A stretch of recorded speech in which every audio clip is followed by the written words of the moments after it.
Okay, hi everyone. Thank you, Carol, for the introduction. My name is Haley Slumke, and I am a Ontario Disability Support Program caseworker. And I work out of the Parkdale ODSP office, which is the office for the Parkdale area in Toronto here. I just have a regular caseload, so I don't have any specialty, but my clients are generally from the Etobicoke area. Caseloads are split by postal code, so that's where most of my clients come from. And a basic caseload is over 300 clients, so we see a lot of different people every single day. So I'm happy to be here and presenting with you all. And Caroline, do you want to introduce yourself? Yep, thanks, Haley. So I'm Caroline. I'm also a caseworker at the Parkdale office on 340 Dufferin. I'm also a caseworker. My postal code is surrounding the King and Dufferin area. So my clients are a lot closer to the office. I do also have clients that are in long-term care. So I'm more knowledgeable about the institution and long-term care rates as well. So we're just going to start this meeting. Again, thank you everyone for attending. So I'll start. So today's presentation is on ODSP. So the next slide is about the land acknowledgement. So I'll read this out. Land acknowledgement. I want to acknowledge that we are all on lands traditionally occupied by Indigenous peoples. They continue to care for this land. They continue to shape Ontario today, and I want to show my respect. Hundreds of years later, after the first treaties were signed, they are still relevant today. We are all treaty people. Many of us have come here as settlers, immigrants, newcomers in this generation or generations past. I would like to also acknowledge those of us who came here forcibly, particularly as a result of the transatlantic slave trade. Therefore, I honor and pay tribute to the ancestors of African origin and descent. So our agenda for today is we're going to talk about what ODSP income support is about, the eligibility process, how to appeal decisions, benefits, employment benefit, and then working well on ODSP, the application process. And like Carol mentioned previously, we'll take questions at the end. So firstly, what is ODSP? So ODSP is broken up into two benefits. So basic needs to help with the cost of food, clothing, and personal items, day-to-day items. And then the next portion is shelter, and this allows to helps to pay for the shelter, so your rent, or if you have tenant insurance or any utilities, that shelter portion is what it would cover, as well as in the slide it mentions mortgage or home insurance premiums, etc. Again, it's depends on a case-by-case situation. And then things to know before applying for ODSP. So ODSP is for people who are the age of 18 to 65. You need to be a resident of Ontario, hence the name Ontario Disability. We also, what you want to know is, are you currently on Ontario Works? Ontario Works, once you're on there, you've already met our financial criteria. So if you're currently a recipient of Ontario Works and wish to apply for ODSP, you don't have to start a new application. You can ask your Ontario Works caseworker for a medical package.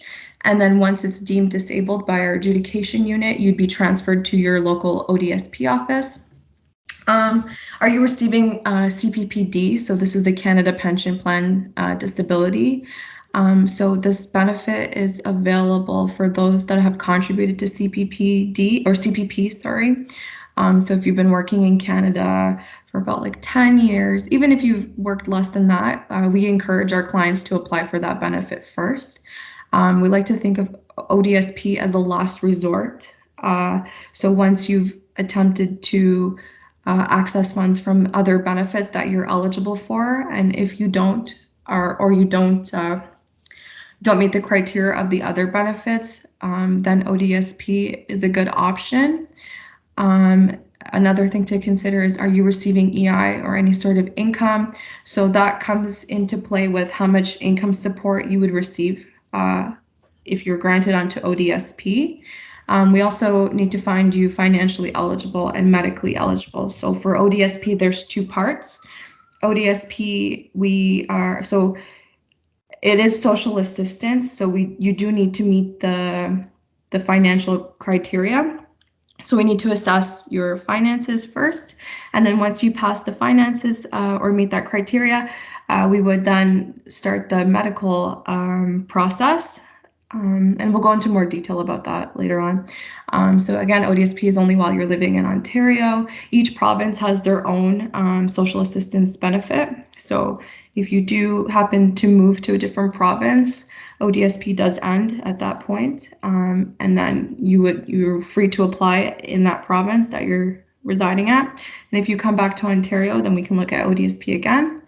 And then the asset limits for ODSP. So as of the current rate, it's $4,000 for a single person or $50,000 for a couple. There's also an additional $500 on top of that asset limit if you have a dependent other than your spouse. So in the example, it says if you have one child, your asset limit is $40,500.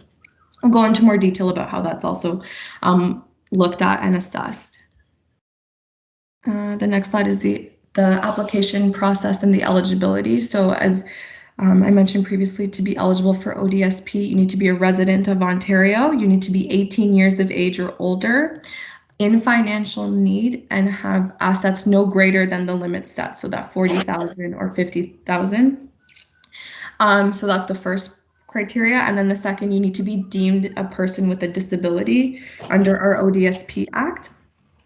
Or qualify as a member of a prescribed class. So the next couple of slides will explain what a prescribed class means. So to determine the financial needs, so we look at income, your assets, expenses, and your family size. So income, so a typical intake application, how the process is that you would start the application, it would be handed over to a caseworker. The caseworker then sends you out a letter indicating the documents that you need to submit back to us, which would cover all the points of any income that you receive, the assets. So we ask for bank statements, if you have life insurance, your accommodation details, how much you're paying for rent, an idea about the expenses, as well as if you have any dependents, so children or children in your care, if you have a spouse or partner that you're living with, and then the second part being the determination of disability. So the disability process, if you go through the route of having a medical package sent out by ODSP, which is the typical process, the medical package is sent out after you meet the financial criteria. We send out the medical package to you to be filled out by a medical practitioner. Once that is filled out, it's sent to our adjudication unit. We have one adjudication unit for the whole province. So the wait time to hear back from them, again, it varies, but we always let our clients know it's approximate wait time of 6 to 9 months to hear back from them. Once you're deemed disabled by our adjudication unit, you are then granted onto ODSP. Again, one unit, due to our Freedom of Information and Privacy Protection Act, us at ODSP in the local offices, we do not have access to your medical details. We strictly deal with the financial aspect, so issuing out benefits and funding for your medical needs, but we do not have any record or knowledge of our client's medical history. That all goes to our one unit. And then the next slide, we're going to talk about our sample rates. So again, these are based on our current ODSP rate chart. So everyone would get basic needs on our program. So that's the base rate or the maximum rate of $672. So everyone gets that. And then our shelter max is $497. So I'm looking right now at the single person benefit unit. So the max for shelter is $497, and which would give you a total maximum support of $1,169. Again, we do have benefits, which we'll go over in the next slides, that would increase this amount. So this is more of like a base rate to start at.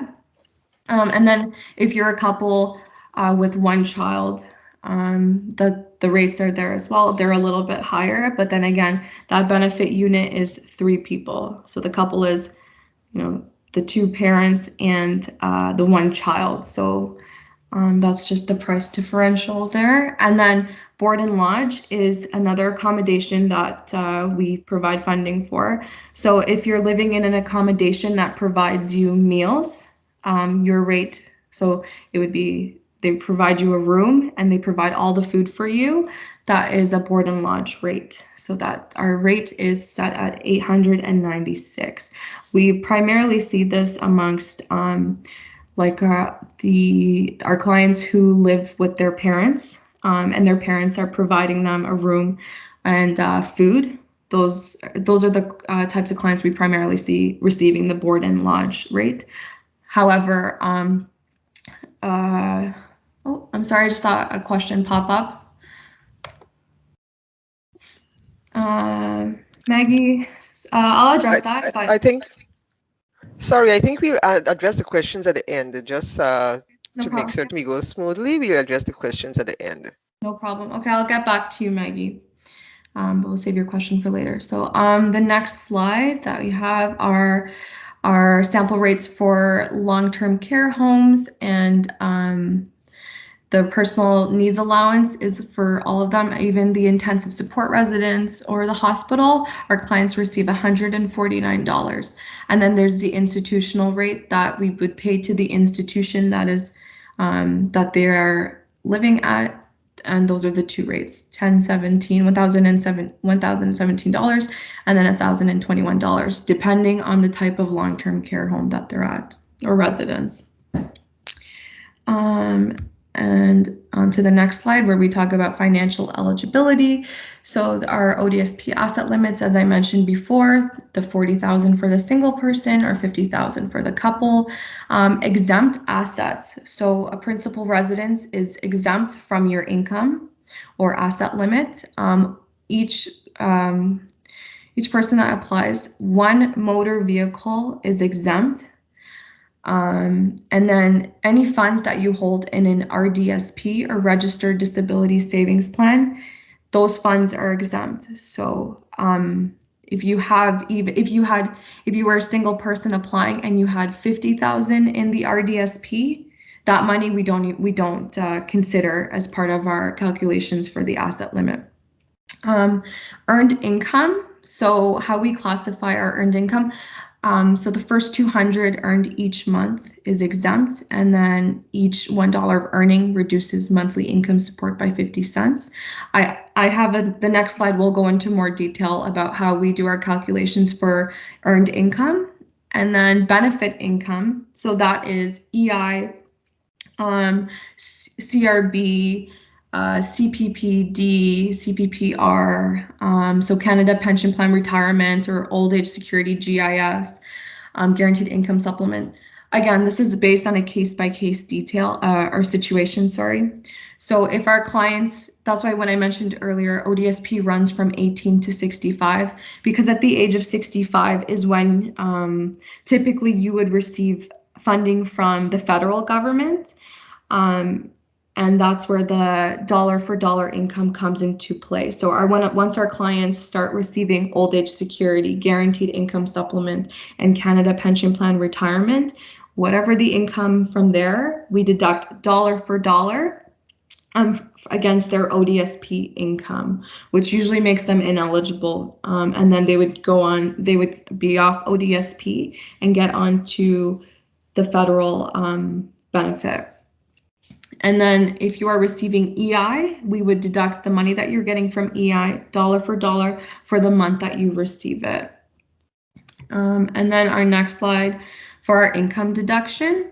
So if we look at this chart here, this is an example of someone who has worked or who's working. So they declare their base rate or their income rate for ODSP is $11.69.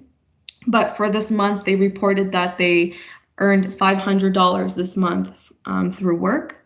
So following our exemption rate, following our employment income deduction, how we look at it is you received $500 from work income. The first $200 is exempt, so we don't calculate that into the deduction, which would leave you with $300 left for income deduction that ODSP would deduct from.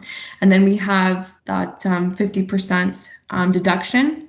So if 50% of the $300 that we are looking at leaves $150 for deduction. So your take home of your money that you made for that month is $350. So if we look at the next, the bottom part, so you take your ODSP income, you deduct that $150, and because you're working, you receive $100 of a work-related benefit from ODSP, which totals $1,100 from ODSP for that month. And then if we add your ODSP income to your work income in your bank account, you would have $1,460, or take home for the month, $1,460, which is a lot more than just your base ODSP income alone. So we encourage our clients to seek employment. We do have employment supports. So we work with agencies that assist clients that have disabilities and find work that accommodates to their disabilities and helps them find success. Yeah, we have slides on that later on. Okay, perfect. All right, so I'll hand this off now to, actually, sorry, one more slide. I'm so sorry. And then the next slide is about the disability determination. So this is the medical compartment that I was talking about in the previous slides. So under the ODSP Act, a person with a disability is a person who has a substantial mental or physical impairment that is continuous or reoccurrent and is expected to last 1 year or more, and the impairment directly results in a substantial restriction in the ability to work, care for oneself, or take part in community life, and its duration and restrictions have been verified by an approved healthcare professional. So that's what ODSP defines as a person with a disability. Again, our adjudication unit, we have one in Ontario where you send your medical package to, and they assess it based on that. The prescribed class that keeps coming up in the slides is someone who has been, or someone who is receiving Cppd, because Cppd, there is a medical application as well, which goes to the federal government. And if the federal government deems you as disabled, in order to get that credit for, or the benefit Cppd, we cannot, it's the same weight as if our disability adjudication unit was deeming you disabled. So if you show us that you're receiving Cppd income, you wouldn't have to do the medical portion for us. We would just have to look at your financials. DSO is it's Disability Services Ontario. So it is where it's like I don't know if you guys are aware of Surrey Place. So we see DSO letters for our clients that are, we do have a program for children with disabilities. So children that do have disabilities, they do have letters from the DSO confirming the disability or stating what the disability is. And if they have that letter, then they are granted onto ODSP. I know that the DSO also does letters for adults as well. They have like an assessment as well. And even if you have that letter, that would hold the same weight as a medical package. And then for our clients who are 65 years and older and are not eligible for federal benefits, that also classifies them as a prescribed class. That's the exception to clients that are over the age of 65 on our program. Now I can hand it off to Haley. Yes, thanks, Caroline. All right, so the first half of the presentation that Caroline did was mostly about the requirements to apply and the process of applying, including the base rates and everything like that. So now we're going to kind of get into more of the benefits that you will receive once on ODSP. So on this slide here is basically a general overview of all of the health and benefits that you can receive. So as an ODSP recipient, you have standard dental care, prescription drugs, vision care, and hearing aids. So basically, any basic dental work, including cleanings, if you need a tooth pulled or anything like that, you are covered through your ODSP health benefits. And the way that you access these benefits is through your health card. So previously, a few years ago, we would send out paper cards, but now it's all through the Ontario Health Card. So it's a very easy, quick process. You just hand your health card over to the dentist, and they run it, and your procedure is covered. That's not all dental procedures. It's just basic dental care. Yeah. Next is prescription drugs. So same process. Whenever you go to a pharmacy, you hand over your health card. The pharmacy can run it, and your drug should be covered. I wanted to jump down to vision care. So same with vision care. You are eligible for lenses and frames every 2 years, as well as an eye exam. So the way that works is you find a optometrist who takes ODSP clients. Your exam should be covered through your health card. You send your prescription into the caseworker who's managing your case, and then they authorize the pickup of new lenses and frames. It's a very seamless process. The client should never have to pay up front, and it's a very great benefit. It's the same process for hearing aids. Okay, so I want to go back up to the mandatory special necessities benefit. So this is a really large benefit under ODSP, and it's kind of an umbrella.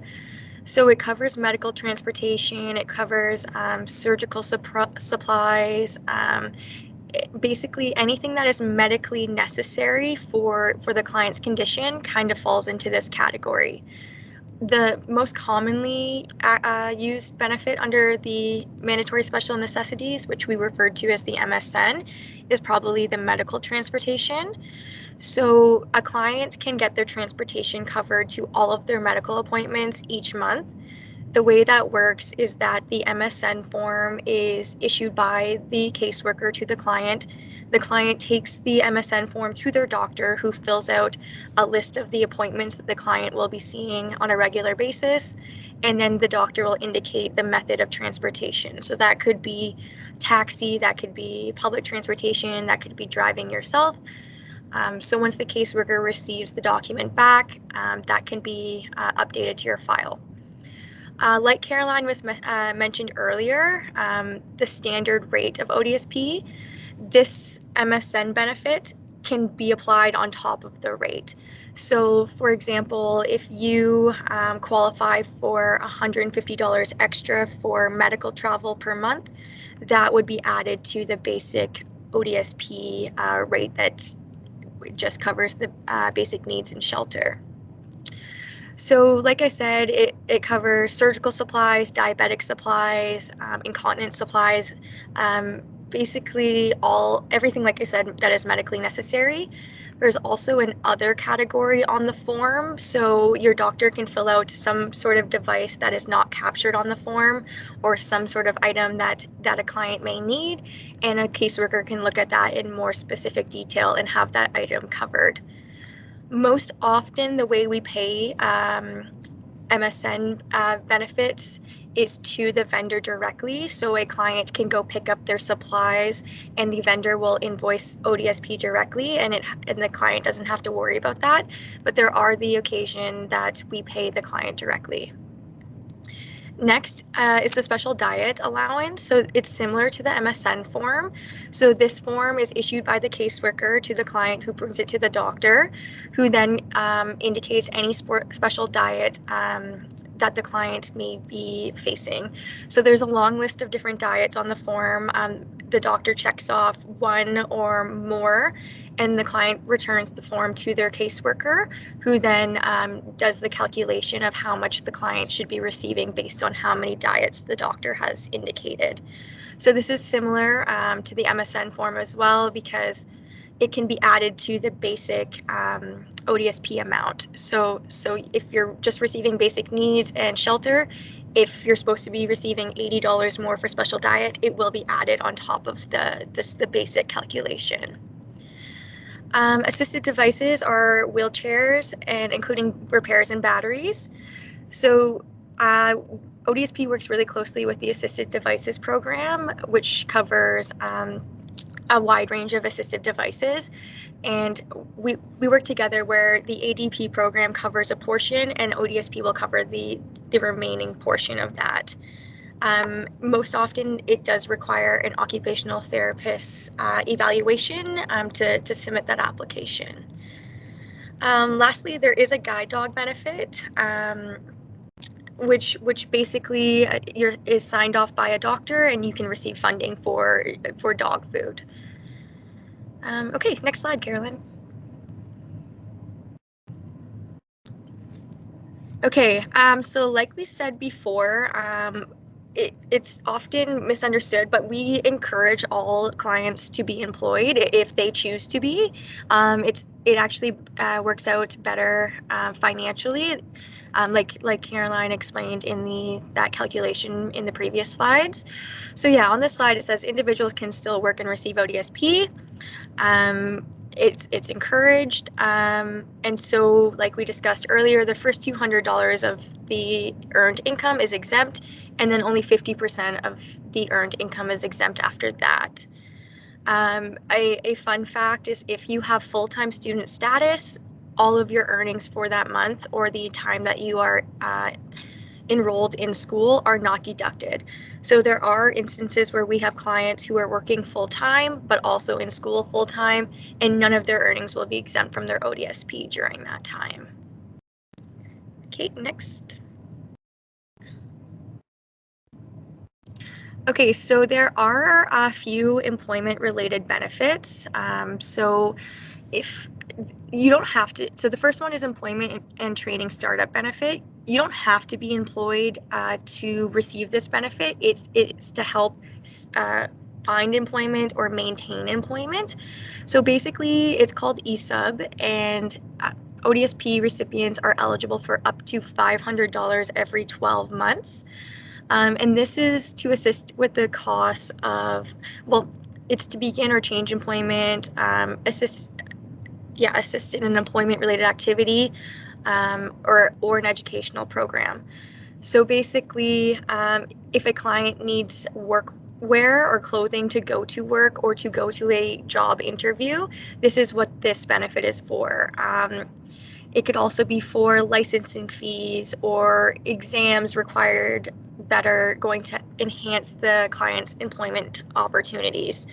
So the way that we issue this benefit is directly to the client, and they can choose how they receive it. So they can apply for the full $500 at once, or they can apply twice a year, which would be $250 in each installment. But however they choose it, it is only eligible every 12 months. So if you do apply for it in all at once, it will be 12 more months before you can apply for it again.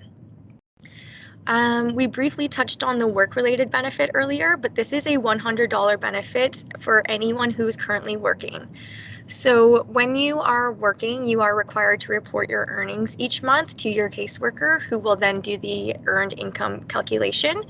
And this benefit automatically goes on to the month-end ODSP amount for people who have reported earned income. So, yep, next slide. Okay, and so we also briefly touched on employment supports. So this is another pillar of the ODSP program. This is a program that connects ODSP clients with employment service providers in the region. So the way this program works is that a client indicates that they are job searching, so the worker will send them out a package. The package includes, I think, about 8 pages of service providers in the area that the client is to contact and find one that works with them.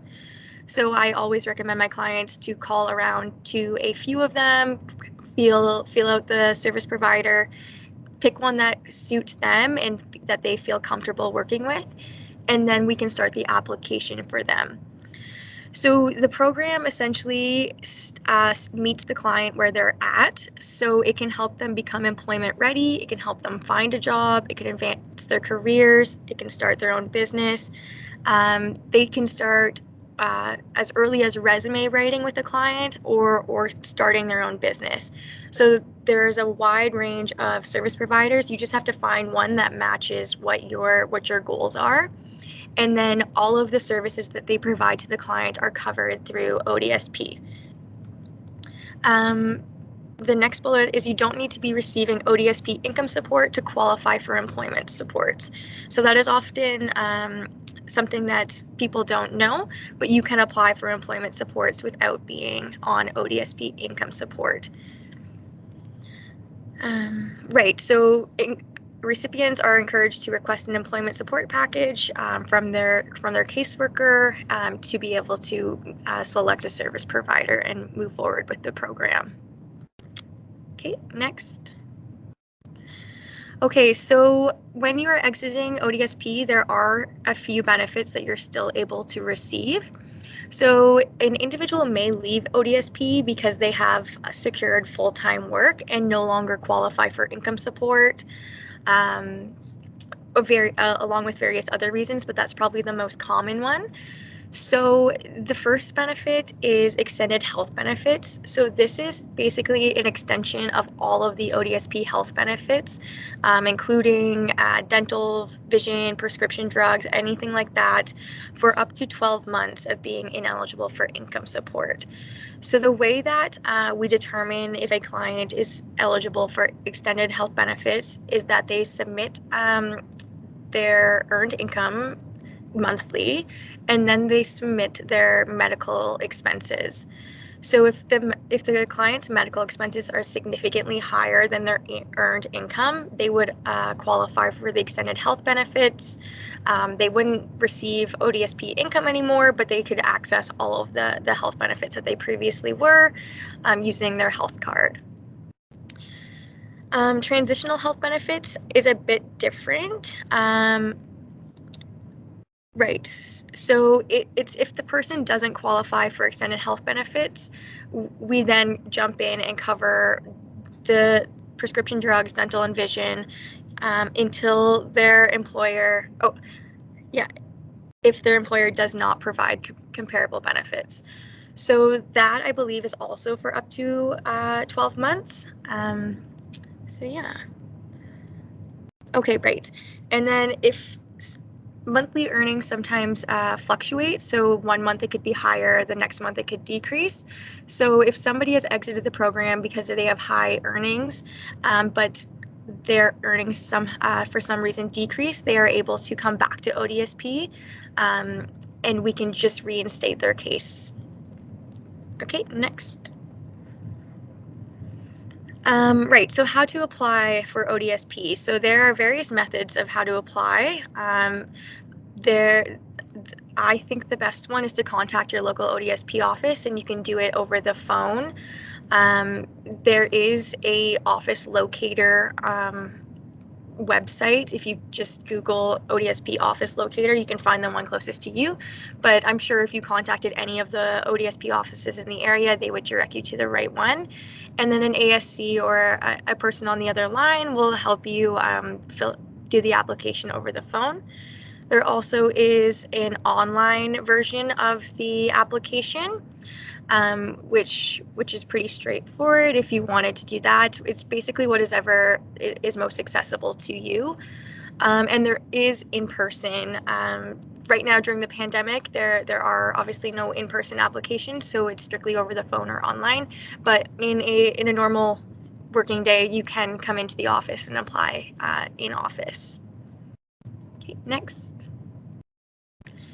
Okay, so there are a variety of ways that clients can be informed about their case or connect with their caseworker.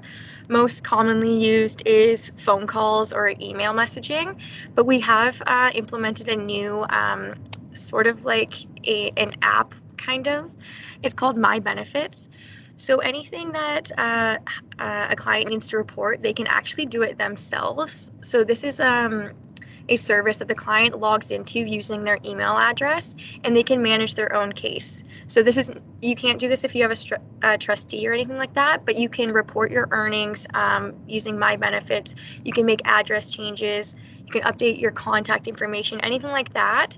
A client can do themselves, and this just allows or makes it that they have more control over their file, and everything is up to date to be accurate and stuff like that.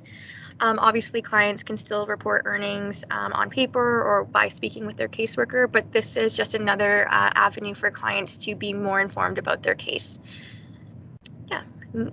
Oh, it says there are new features coming. So I think it was maybe a week or two ago they launched a messages portion of My Benefits, and clients can actually submit documents directly to their caseworker using the messaging portal of My Benefits. It's very handy. Okay, next.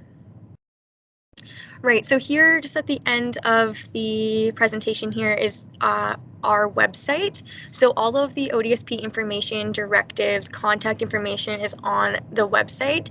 Obviously, you can give a call an ODSP office for all of the information as well. But if you do want to check out more specific policies or anything like that, you can look at it on the website. Caroline, did we lose it?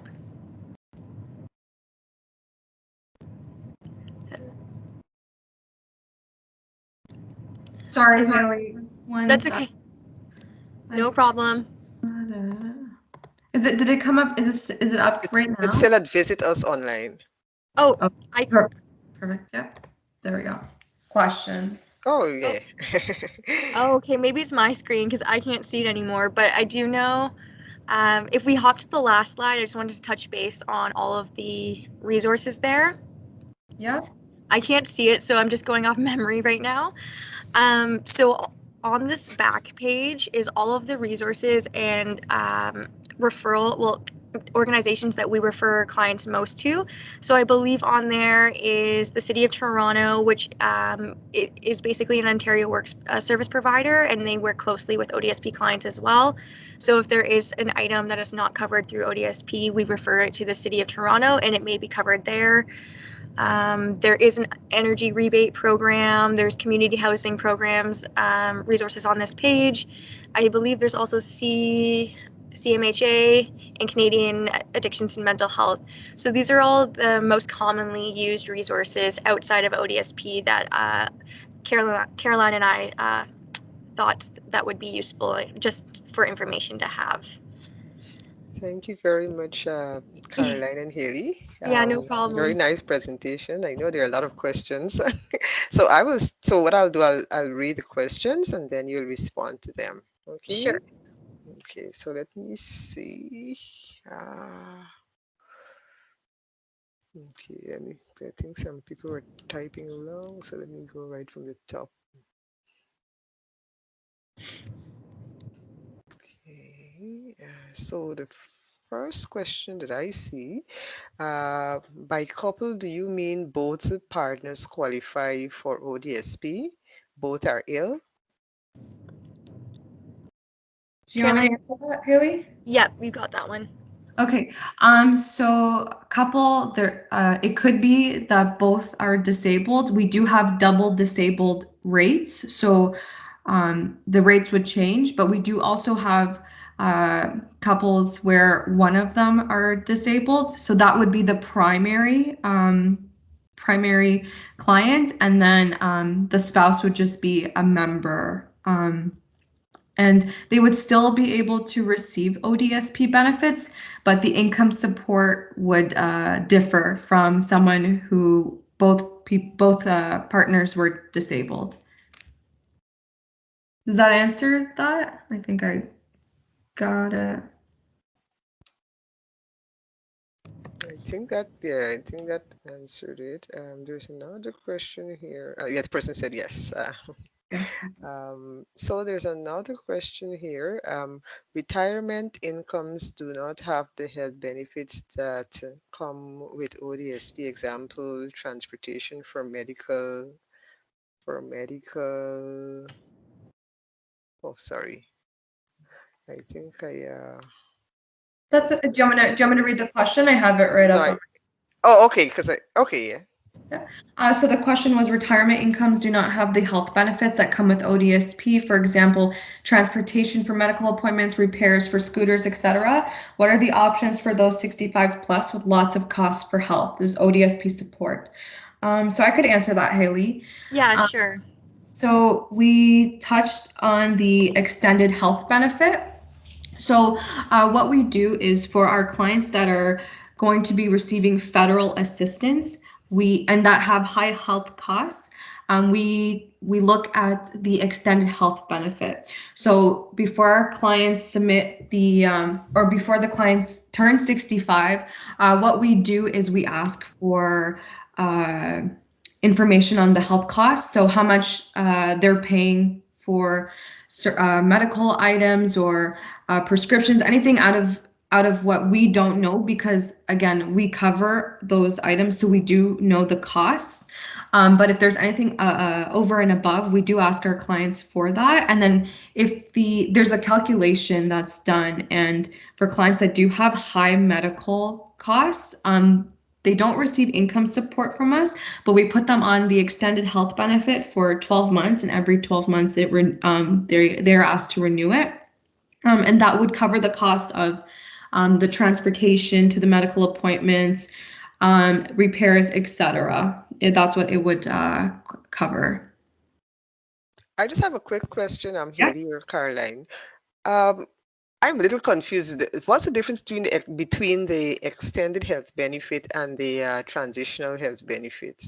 So the transitional health benefit is for our clients that are receiving it that they're working and their income is higher, but their employer does not provide health benefits. Okay. So they don't meet the income support. They don't meet the income, or their income is too high, but they do require coverage that their employer doesn't supply to them. Okay, and the extended health benefit is just for persons who do not at all qualify for ODSP but have health expenses. Yeah, so they were on ODSP, but now they're getting income support from another benefit, but they have high medical costs. Okay. Yeah, so like CPP, right? If it's too Mm-hmm. high and exceeds the ODSP amount, but they have high prescription costs or high medical supplies cost, then that's when the extended health. Oh, Yeah. okay, I see. Let me go down the line. Another question.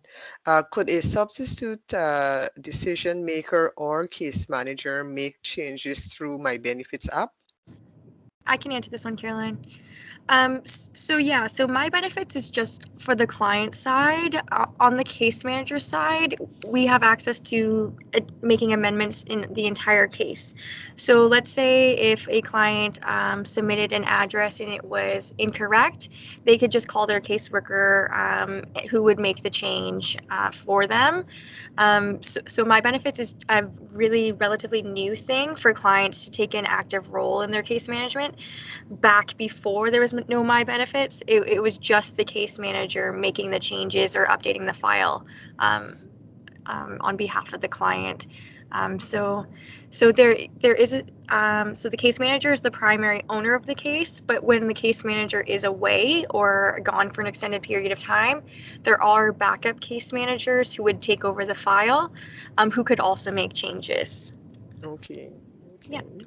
Another question, you mentioned MSN benefits. Is this a flat rate that could be added each month that a doctor completes one, or is it ongoing monthly paperwork that needs to be submitted each time? Do you want me to answer this one? Yeah, you can go ahead.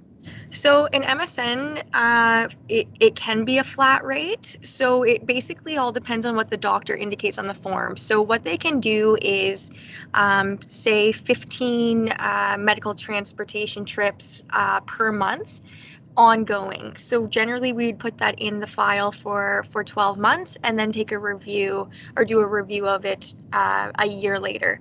However, a doctor can put 15 transportations for 1 month and then 5 going forward, if that makes sense. So it can be, if there are changes to the client situation or circumstances each month, it can be a month to month thing. However, most often it is an ongoing or an extended period of time, that it can be a flat rate. Can I add to that, Haley? Yep, for sure. So the rates, again, like you said about the trips, but how we calculate it is if there's 15 trips by your that your doctor indicates that you need to attend, so if they check off public transportation, so we calculate that as the round trip. So TTC rates are $350. I believe, right? And then the round trip is, or 325, and the round trip is 650. So we do 650 times 15 trips indicated by the doctor, which means for that MSN travel benefit, you'd be receiving $97.50 each month that the appointments are set. If the medical practitioner puts down that you require a taxi for those trips, we set up a taxi account through our vendor, and the taxi will pick you up from your house, drop you to the appointment, and then pick you back up and drop you back home. So that's also how the benefit works. So again, it's dependent on the amount of trips and the type of transportation requested by your medical practitioner. I take it there's a form that the doctor has to complete that the patient will take to the doctor every time. Form. Okay, great. Another question, can a dependent who turns 18 receive ODSP if they still live with their parent who is also on ODSP?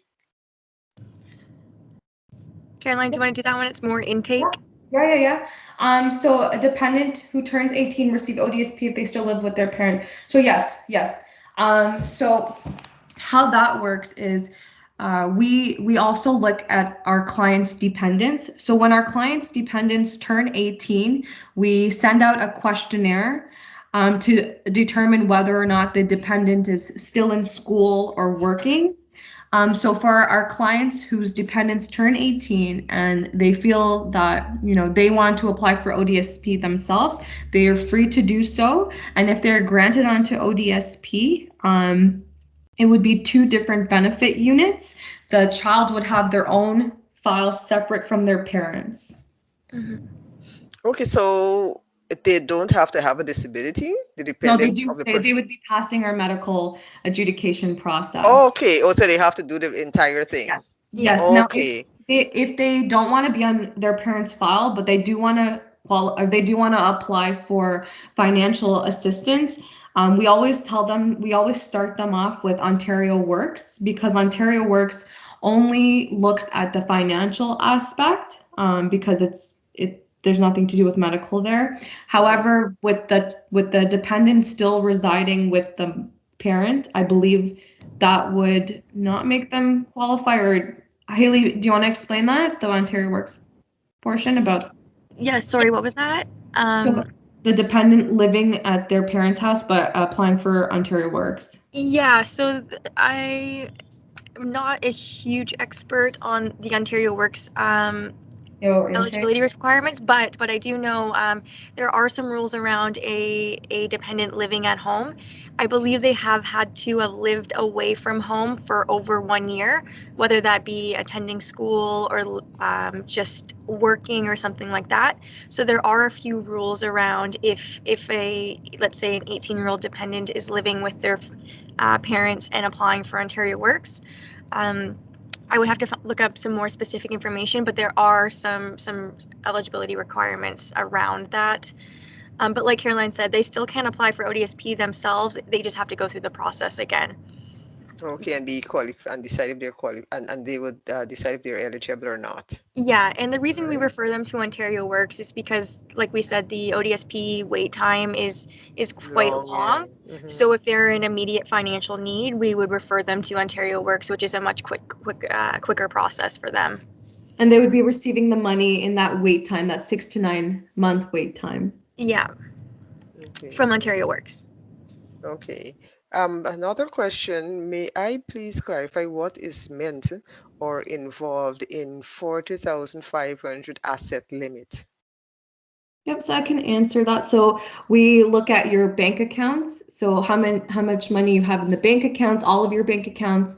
We look at if you have any investments as well, TFSA as well, any GICs or RRSPs as well. That's also qualified in the asset limit.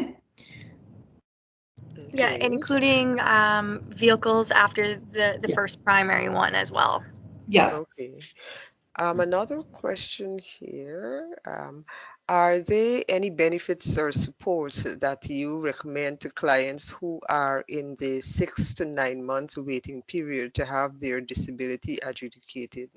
Right. So I'll answer this one. So like we just talked about, we usually refer clients to Ontario Works during that time if they are in financial need. Because prior to being adjudicated and granted ODSP, there is no open case that we are able to issue benefits through or anything like that. So that is why we refer them to Ontario Works, where they can also seek dental and vision and medical benefits while they wait for ODSP. Okay. Um, I just have a quick question. So Ontario Works, what is there much of a difference between the two? Like, what would be the benefit of a patient of one of my patients applying for ODSP as opposed to Ontario Works? Is there a benefit that's more on Yeah, the so ODSP side? the ODSP benefit is a little bit higher. So what was it, Caroline? 1,169 for a single recipient, I think. Okay. But Ontario Works, the max one single individual recipient can receive is $733. So it is substantially higher when you are granted ODSP. Okay. So that is the financial aspect of it. There are similar benefits between the two programs. It's just ODSP is a bit of a higher rate. Higher rate. Okay, Yeah. okay, that's what I was wondering. Another question, how long after turning 65 can a person apply for the extended benefits? And what happens when a person becomes disabled only after they turn 65? Are there any supports for seniors who aren't on ODSP?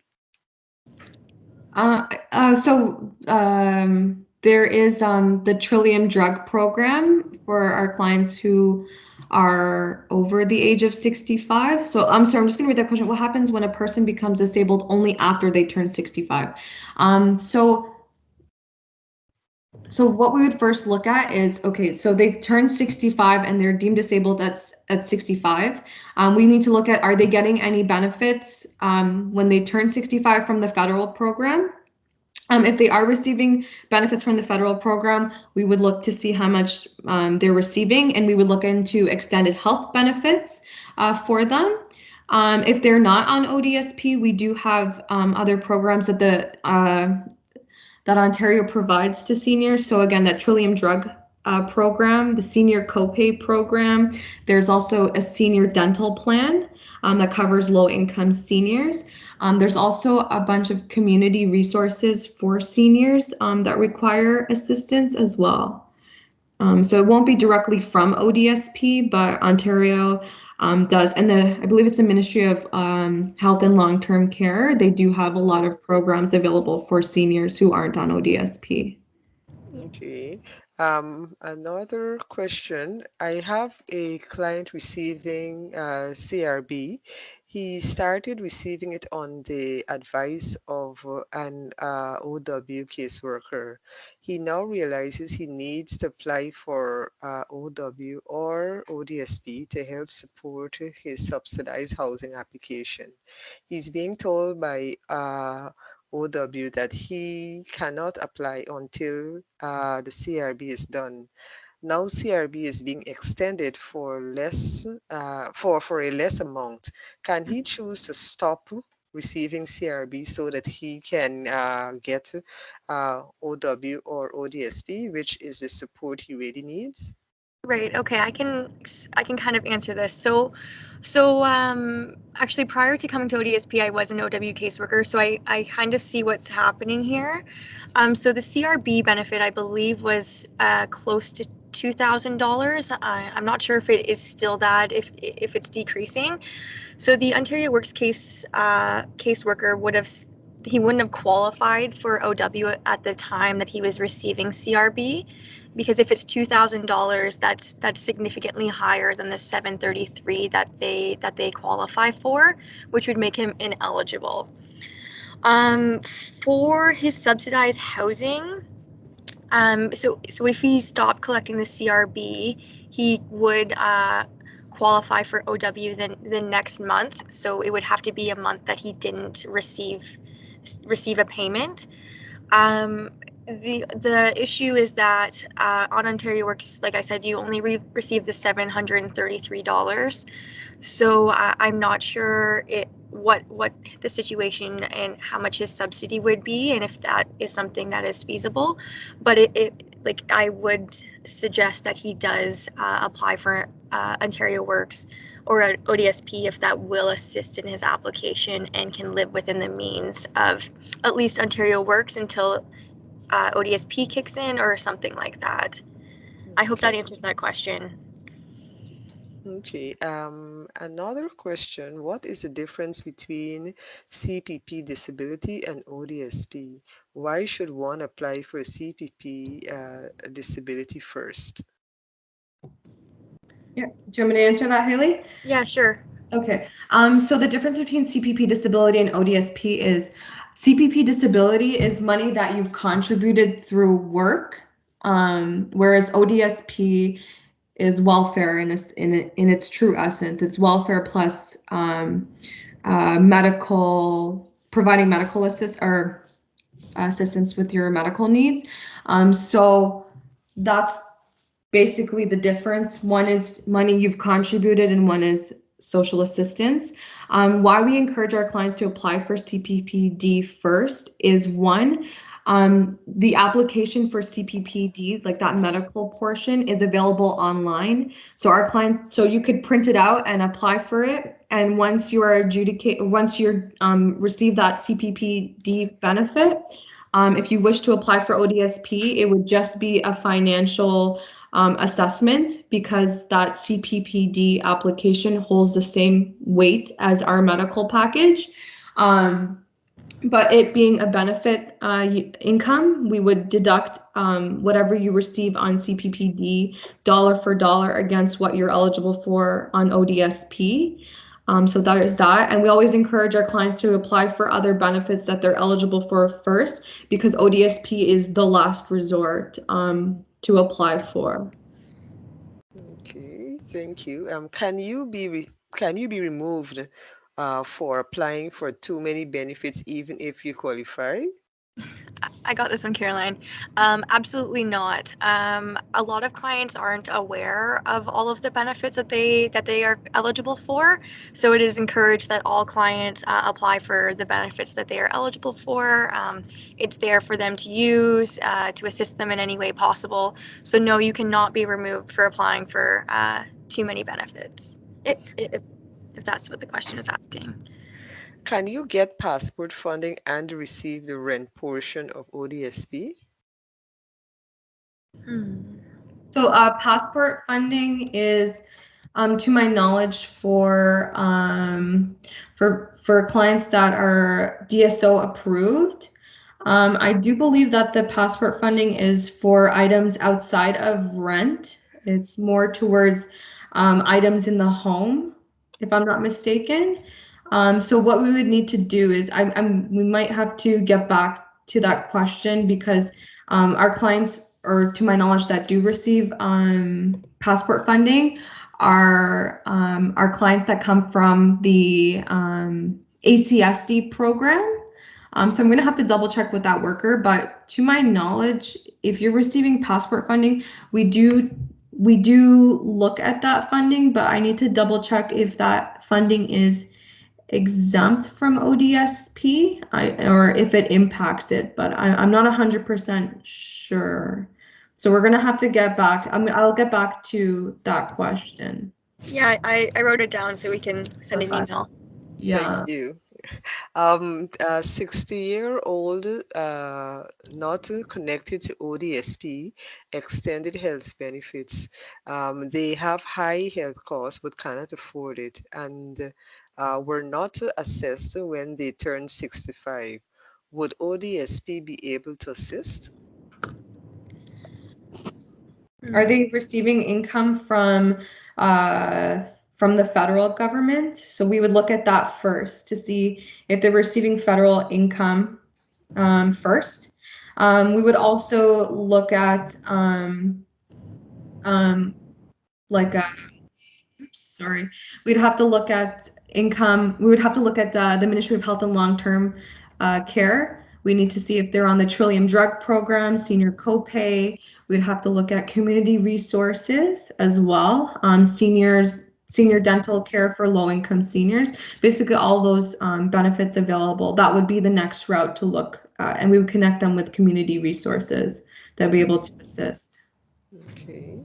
Is there a limit on age apart from being over 18, as in an age when ODSP will be stopped?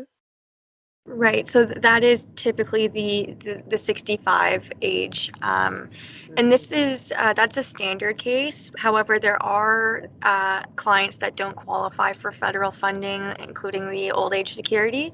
So it's on a case-by-case situation. If they don't qualify for those programs, their ODSP can be extended past the age of 65, but the standard age where the program cuts off is 65. 65, Yeah. okay.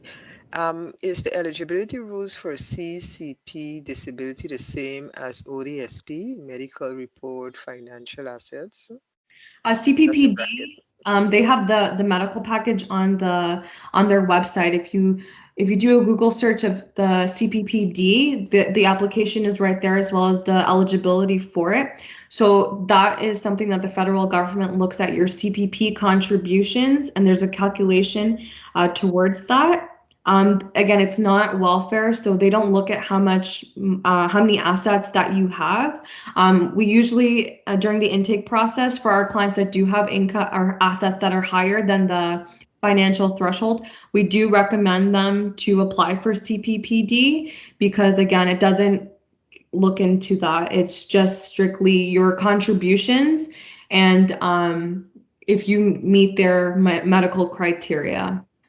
Okay, okay. It's not a requirement to apply for CPPD, but it's in the client's best interest as well. So Yeah. there's tons of ODSP clients that don't qualify for CPPD, and they still will qualify for ODSP. Okay. Can ODSP, can someone referred to ODSP collect the rent portion if they are living at home with their working parents as they are dependents?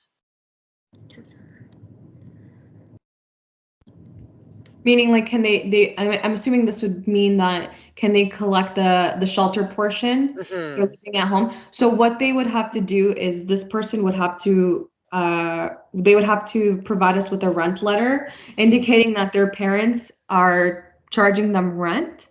As long as if we get that rent letter indicating that the parents are charging them rent, then they would qualify for that shelter benefit.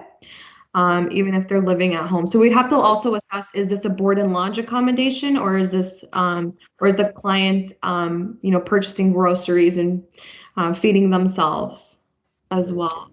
Yeah. And another question, let me open so I can see the entire question. Can you speak to financial independence?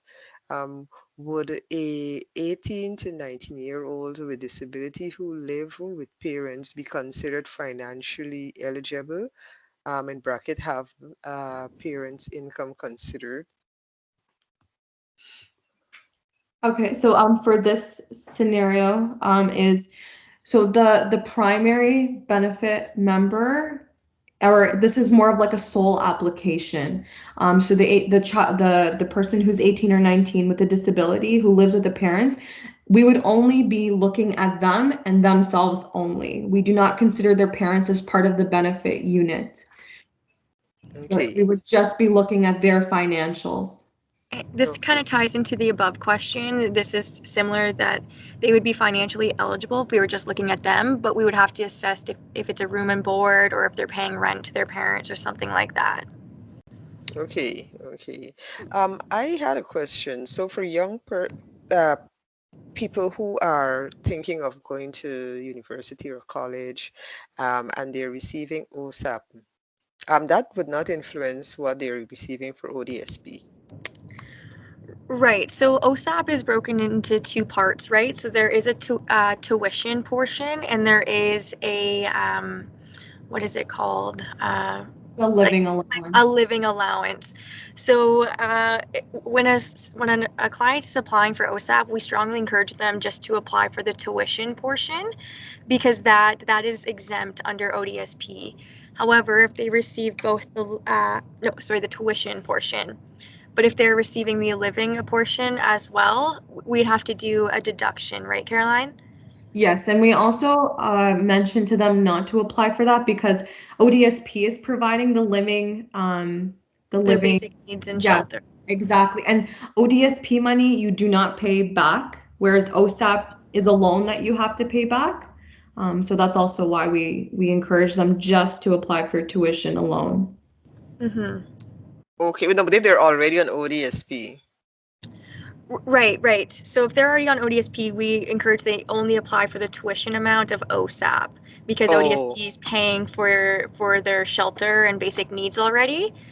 Mm-hmm. So if they receive both portions of OSAP, we have to deduct the living portion out of their ODSP, and then the client has to still pay back their OSAP student loans. So we just recommend they don't apply for the living portion at all, so they don't have to pay that back to OSAP, and there is no ODSP deduction. Okay, so I just so now if if where they're resident, wherever they're staying at the college or university residence, if it's higher than what your maximum is for boarding, do you like would you increase it based on what or they would have to cover the difference? They would have to cover the difference, yes. Difference. Mhm. Okay. Okay. Um, uh, I have a client who's 20 years old and has a primary caregiver, and is the primary caregiver to her mother who is on ODSP. The client had a spinal cord injury and is no longer able to help her mother. Would they be eligible for ODSP? Right. So based on this sort of scenario, it sounds like they would be, but they would have to still go through the process of applying, being deemed financially eligible as well as medically eligible. Um, Okay. so and that is if the client would, yeah. Okay, let's see. Yeah, so the client could apply on their own, but they would still have to go through the The process. process. Yeah. Okay. However, if they're 20, they may be on their mother's benefit unit already, but if they wanted to be on their own, they would have to go through the process of applying. Okay. Okay. And another question, a vice versa question. If a parent is on ODSP, would their employed adult children who are living with them count as income that would be deducted from the parent's ODSP benefit?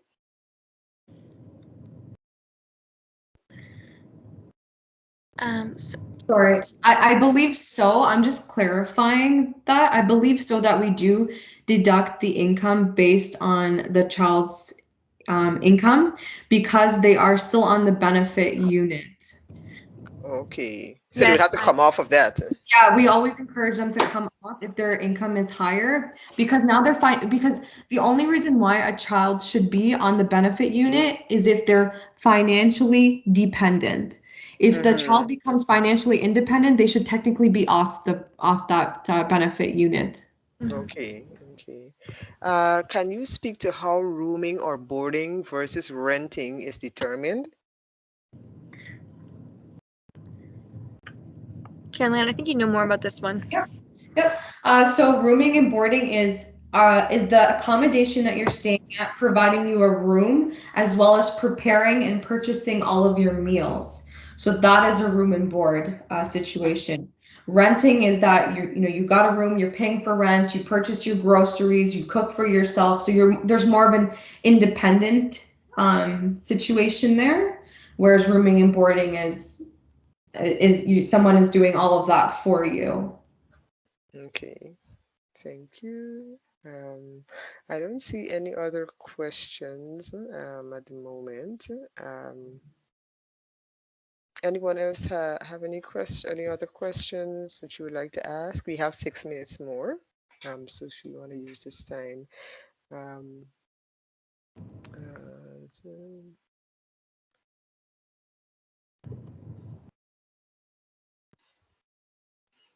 Okay, it seems we have 5 minutes more now. I don't have any other questions. So just overall, what would be like if someone is thinking of applying for ODSP, what are like the key things that they need to know before applying? So the key things that they need to know is, what's their financial status right now? Do they need immediate assistance or not? If they need immediate assistance, their first priority should be to apply for Ontario Works. They should also be looking at their income as well, if they're receiving any benefit income or any other income, because that also plays a role. Just like ODSP is again like the last resort. Then we have a question about Henson Trust earnings. Yes. So if the money is in a Henson Trust, we require the documentation for that to send over to our legal team. Our legal team looks over the Henson Trust, but money that is in the Henson Trust is exempt. We only look at the money coming out of the Henson Trust. There is a limit of $10,000 a year to take out of the Henson Trust. Anything above the $10,000 that year, you need to justify why you took that money out above the $10,000. So it has to be related to disability or medical items.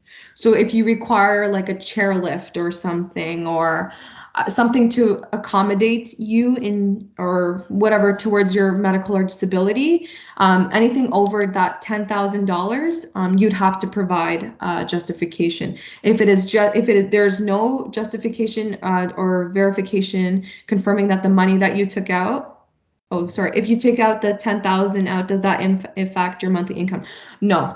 So we don't. The first 10,000 per year is exempt. You just need to let your caseworker know that the withdrawal for the 10,000 out, or like when you took that out, but it does not impact your monthly income because you're allowed for every 12 months to take out 10,000. Okay, we have a few questions. Can an ODSP caseworker recommend an employment agency or support that would assist a person with schizophrenia find some work? Right. So, like we talked about earlier, this employment support program is the list of service providers that ODSP clients have access to.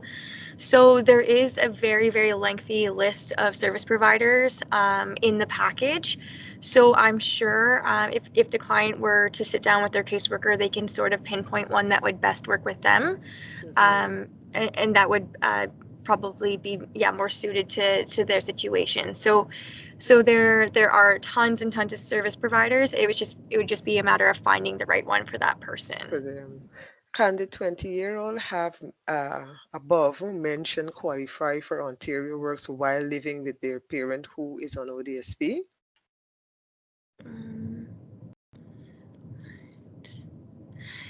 Right. So I'm just looking at the above comment. So they could definitely apply for Ontario Works while living with their parent.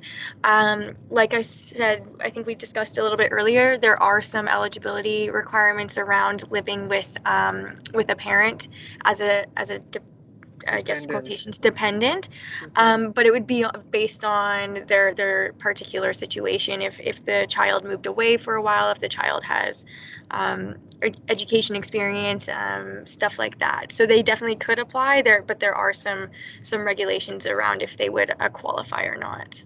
Okay.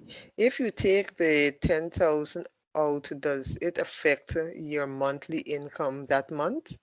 I'm thinking they're speaking about the Henson fund here. Yeah, I provided the directive in the chat, so there's more Oh, information about the funds held in trust there. Again, our website has all the information about all our directives and more information on that. okay. So I've sent that there. And another question, does ODSP pay for portions of fees of living in a nursing home or assisted living home? Yep, so it depends on the accommodation. So if it's I just put on the screen our institution rates. Mm-hmm. So we notify our client, like our clients or the clients that live in the long-term care home, the program coordinator there is aware that our client is on ODSP. So we let them know about the institutional rates and that ODSP pays them those rates for it. Okay. Yeah. ODSP case workers typically just provide the list in my experience. Oh, I think this That's is for the a comment. employment Yeah. supports, I believe. But yeah, on Yeah, that list, it goes into detail about what the I specialty of each provider. I'll touch on this actually. So Okay. yeah, we generally do just provide the list, but I think it is very caseworker dependent. Mm-hmm. Some caseworkers may choose to sit down with their clients if they have the time to kind of pinpoint the one with them. But yeah, so we generally do send out the list. I would hope if a client requested help from their caseworker that they would take the time to kind of go through it with them if they could. But yes, you are right. Okay. Um, uh, Having money in the savings bond, does that affect your ODSP? Yes, that's part of your assets. We'd Hmm. have to look at what kind of savings bond is it.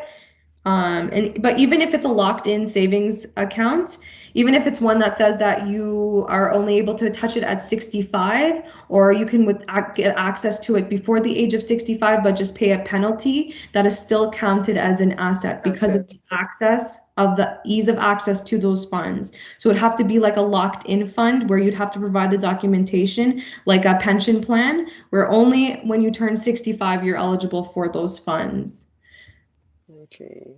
But yeah, Okay. I don't want to cut off the meeting. We do have another meeting at Me too. 2:30. Okay. So if there's any other questions, Carol, if you want to send us an email for the questions that we didn't cover or anything else. Yeah, I think it's just one. Um, but yeah, they were just Are you asking if the credit credit cards are allowed cards? for ODSP. Yes. Yes. Okay, yeah, that's it. Okay, thank you so much for this presentation, and thank you for allowing us to record it too, because I know a lot of persons would benefit greatly from this presentation. So thank you for doing this. I learned quite a lot, and I'm Oh, sure good. most of the attendees did too. So thank you, and hopefully I'll be calling on you again to present at a later date, maybe next year or sometime. No Yes. problem. Thank Thank you you, so much. everyone. Okay, thank you. Thanks Okay. everyone for attending. Yes. Thank you. Bye. Bye. Bye.